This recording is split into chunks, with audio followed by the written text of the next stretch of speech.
Hi, how are you doing? All good, by the grace of God. Thanks for ringing. What would you like to say?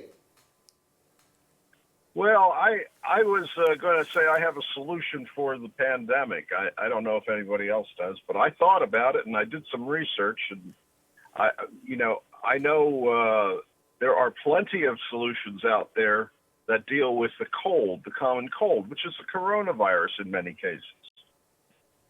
Yeah, go ahead.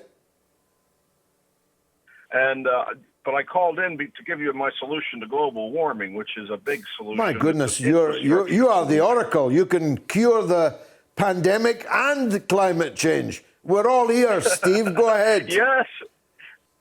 Yes, I actually, that's funny. You mentioned the Oracle, because I used to work for a company in Boston called Delphi, and they had a service called the Oracle. And what it was you send your question into a certain email box, and then you'd get an answer from the Oracle. And I was actually the Oracle. I was the guy doing the work. You see, I've got a sixth sense. I just kind of knew that, Steve. Now, look, it's late in the evening, so quickly if you can, how do we solve the climate change problem? Which solution do you want? Climate change. Do you want the climate change? Yeah. Okay, here it is. We need to develop an infrastructure between the Earth and the Moon so that we can move lunar material to near Earth orbit, and then when it gets hot somewhere, you just inject some lunar dust into the atmosphere strategically, and you cool it down. We shouldn't try and solve the problem all at once. Do it a little bit at a time. Well, you've sold it to me, Steve. I don't know how all these top leaders didn't think of that. Thanks for the call. Here's another Steve in Surrey in the United Kingdom. Let's hear from him. Steve, welcome. Hi, George. Hi. Hi. Hi there, mate. I mean, I used to disagree with you. I used to think you were sort of 30 years ago. We're about the same age. And I used to think you were, a real communist socialist person. But guess what? 95% of the stuff you say, I now agree with. It's unbelievable. I can honestly say that I'm born again regarding what I've heard. No, it's not just you, by the way. It's not just you. But I think what we're really avoiding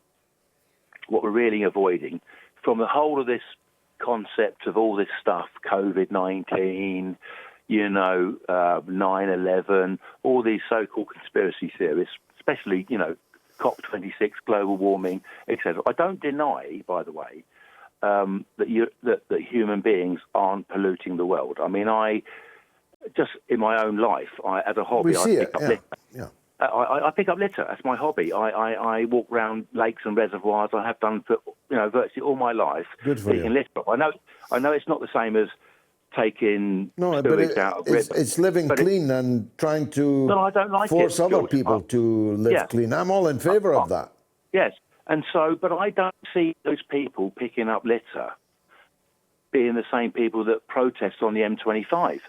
And all I'm saying is, this whole thing we talk about, we avoid the issue of the world being run by secret societies and what people could call the illuminati, the occult, etc., etc., etc. And I think we have to grow the balls to say to Ofcom, to say to all the structures of society, the police forces, and everything, the courts and everything. We know what's going on. You might not know that your contribution is what's making this thing happen. But you haven't got to be a bricklayer to know that two jets flying into the Twin Towers with 4-foot RSJs to know that that's not going to happen the way that came down. Well, Steve, we now have the complete cornucopia from the Illuminati to 9/11. I don't know if it's a full moon out there. We had lunar dust as a solution to climate. I don't know if there's a full moon out there tonight, or you've waited for the last few minutes of the show to inject a bit of humour, but thank you for that call.